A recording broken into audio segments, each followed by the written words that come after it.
গ্রামের এক পরিবারে থাকতেন শান্তা দেবী। তার খুব ইচ্ছে ছিল নাতি হবে। তার ছেলে রাহুল আর পুত্রবধূ মেঘা। মেঘা গর্ভবতী ছিলেন। ডাক্তারের পরামর্শে মেঘা নিয়মিত ফলিক অ্যাসিড খেতেন, কিন্তু শান্তা দেবীর বিশ্বাস ছিল গ্রাম্য এক দেশীয় ওষুধ খেলে নাকি ছেলে সন্তান হবে। তাই তিনি লুকিয়ে মেঘার ফলিক অ্যাসিডের জায়গায় সেই দেশীয় ওষুধ দিতে শুরু করলেন। কিছুদিন পর হঠাৎ মেঘার ভীষণ পেট ব্যথা শুরু হয়।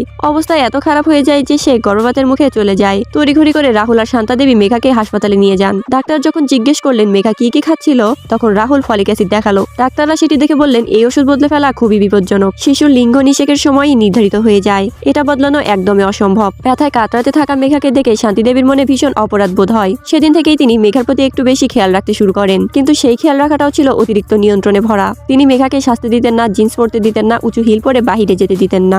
একদিন শান্তা দেবী দেখলেন অফিস থেকে ফিরে এসেও মেঘা ঘরের কাজ করছে, যেন সবাই তাড়াতাড়ি বিশ্রাম নিতে পারে। এটা দেখে তিনি আবার ভুল করলেন। তিনি ইচ্ছে করে বিদ্যুৎ বন্ধ করে দিলেন আর মিথ্যে বললেন পুরো এলাকায় বিদ্যুৎ চলে গেছে। কিন্তু মেঘা জানালা দিয়ে দেখলো সামনের বাড়িগুলোতেও আলো জ্বলছে। তখনই সে বুঝে গেল তার শাশুড়ি তার সঙ্গে মিথ্যে বলছে। মেঘার মনে খুব কষ্ট হলো। সে ভাবলো এমন শাশুড়ি থাকা খুবই হতাশার।